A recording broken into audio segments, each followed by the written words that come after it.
Bonjour tout le monde, heureuse de vous retrouver encore une fois sur ma chaîne avec une nouvelle activité. Notre objectif pour aujourd'hui portera sur la correction de l'examen régional, la région Souss-Massa, session 2022. Pour gagner du temps, je ne vais pas vous lire le texte, on va passer directement à la correction de la compréhension de l'écrit, puis après celle de la production écrite. Alors comme vous pouvez le remarquer, notre texte commence à la page 49 avec la première réplique du garde, le cadavre, chef, quelqu'un l'avait recouvert. Et ça va jusqu'à la dernière réplique également du garde, à personne, chef, on a tout de suite tiré au sort et je suis venu. Alors on passe maintenant à la correction de la compréhension. Comme toujours, on vous a proposé un tableau à compléter, à recopier, à compléter. Le titre de l'œuvre, c'est Antigone, bien évidemment. L'auteur, c'est Jean Anouilh. Le genre littéraire, c'est la tragédie moderne. La date de la première représentation sur scène, c'est 1944. Pour la question 2, pour situer le texte, dites si les affirmations suivantes sont vraies ou fausses. Alors, la première affirmation. Le texte fait partie de l'exposition. C'est une affirmation fausse. L'exposition, c'est seulement le prologue. Ou alors, on peut même considérer la scène numéro 1 qui oppose Antigone et la nourrice comme étant une véritable scène d'exposition. B. Le texte met en présence Créon et les trois gardes. Affirmation fausse. C. Le texte fait partie du nœud. Oui, c'est vrai, c'est la perturbation, c'est le nœud. Au vrai sens du terme, c'est une préparation nœud, puisque le nœud lui-même va être la scène numéro 9, c'est-à-dire la scène capitale, le face-à-face entre Créon et Antigone. Dernière affirmation, le texte met en présence Créon et le garde Jonas. Oui, bien évidemment. C'est clair, c'est une affirmation vraie. Je passe à la question 3. Dans cette scène, le garde vient annoncer à Créon que le cadavre de Polynice A été dévoré par une bête, c'est faux. B a été enterré par quelqu'un, et c'est juste. C mystérieusement disparu, non c'est faux. On vous demande de recopier la bonne réponse, donc c'est ce que j'ai souligné, a été enterré par quelqu'un. La justification, c'était dans la première réplique du garde, exactement la même. Le cadavre, chef, quelqu'un l'avait recouvert. Seulement un peu de terre, mais assez tout de même pour le cacher au vautour. Donc, le cadavre, chef, quelqu'un l'avait recouvert. On passe à la question 4. Selon Créon, qui aurait le courage de commettre l'acte annoncé par le garde? La réponse, l'opposition. Question B.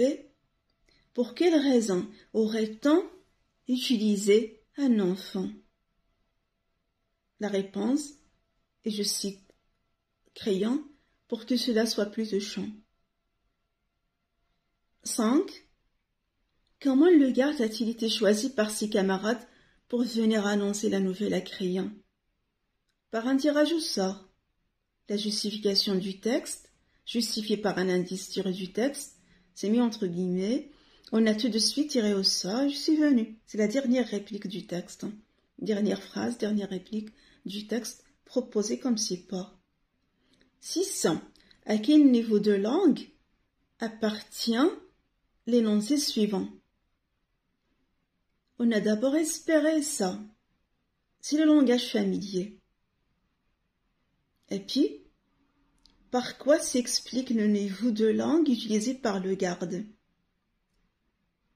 La réponse, ça s'explique par son statut social. Le garde est de la classe populaire, la classe analphabète et ignorante. 7. Rien qu'un pas plus léger qu'un passage d'oiseau. Rien qu'un pas plus léger qu'un passage d'oiseau. On vous demande de compléter le tableau. Donc le comparé, c'est un pas. Le comparant, c'est un passage d'oiseau. l'outil de comparaison plus que, le point commun c'est la légèreté. 8. Relever du texte 4 mots appartenant au champ lexical du crime. Cadavre, sang, enquête, tueur. On arrive maintenant à nos deux dernières phrases qui permettent à l'élève de réagir au texte. Donc la 9e. À votre avis, l'acte d'Antigone mérite-t-il la peine de mort? Justifiez votre point de vue. Donc non. Pour moi, ça ne mérite pas la peine de mort. La justification, car il a fait juste son devoir. En fait, entre parenthèses, vous pouvez même exprimer un autre point de vue. Affirmatif. Et le correcteur ne sanctionnera pas votre pensée ou votre point de vue. De toute façon, on regarde juste la justification. On passe à la dernière question de compréhension. Certains jeunes considèrent la violation des lois comme un acte de courage. Approuvez-vous cela? Justifiez votre opinion. Non, ce n'est pas un acte de courage. C'est plutôt une aventure inconsciente et trop risquée. Voilà. Maintenant, je passe à la production écrite. On reprend ensemble le sujet. Certains adultes ne font pas toujours confiance aux enfants, car ils considèrent ces derniers comme des êtres rusés et sournois, entre parenthèses l'explication, qui cachent leurs sentiments réels dans une intention méchante. Qu'en pensez-vous? Rédigez un texte argumentatif dans lequel vous défendrez votre point de vue à l'aide d'arguments pertinents illustrés par des exemples précis. Alors, on sait très bien qu'il y a 36 façons pour rédiger une production écrite. Je vais vous proposer juste un exemple. C'est pas un modèle, c'est juste un exemple.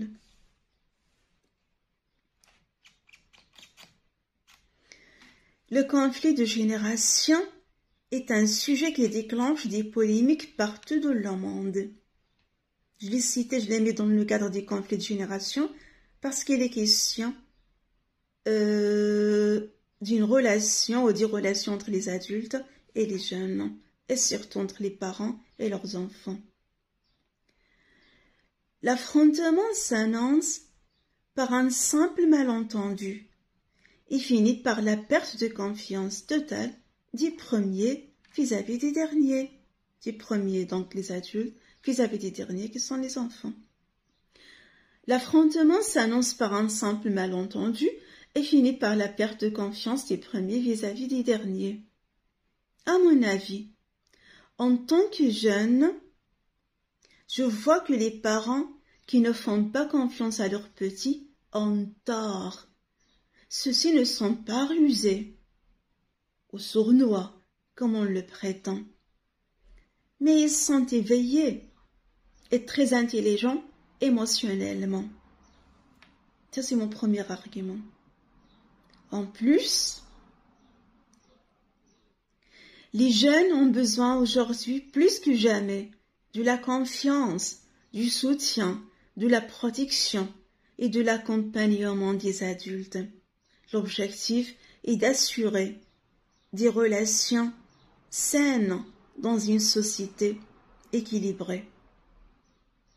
En gros, la confiance est un acquis.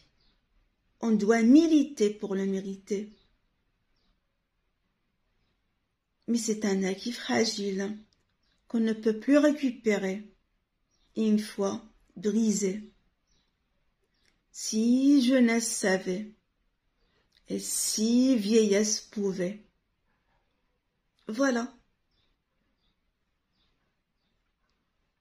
J'espère que vous avez bien travaillé votre examen régional. Je vous souhaite de très bonnes vacances. N'oubliez pas de lire les œuvres de la 12e année. Candide de l'optimisme de Voltaire. Il était une fois un vieux couple heureux de Mohamed Khaïrtine. Et enfin, le Père Goriot d'Honoré de Balzac.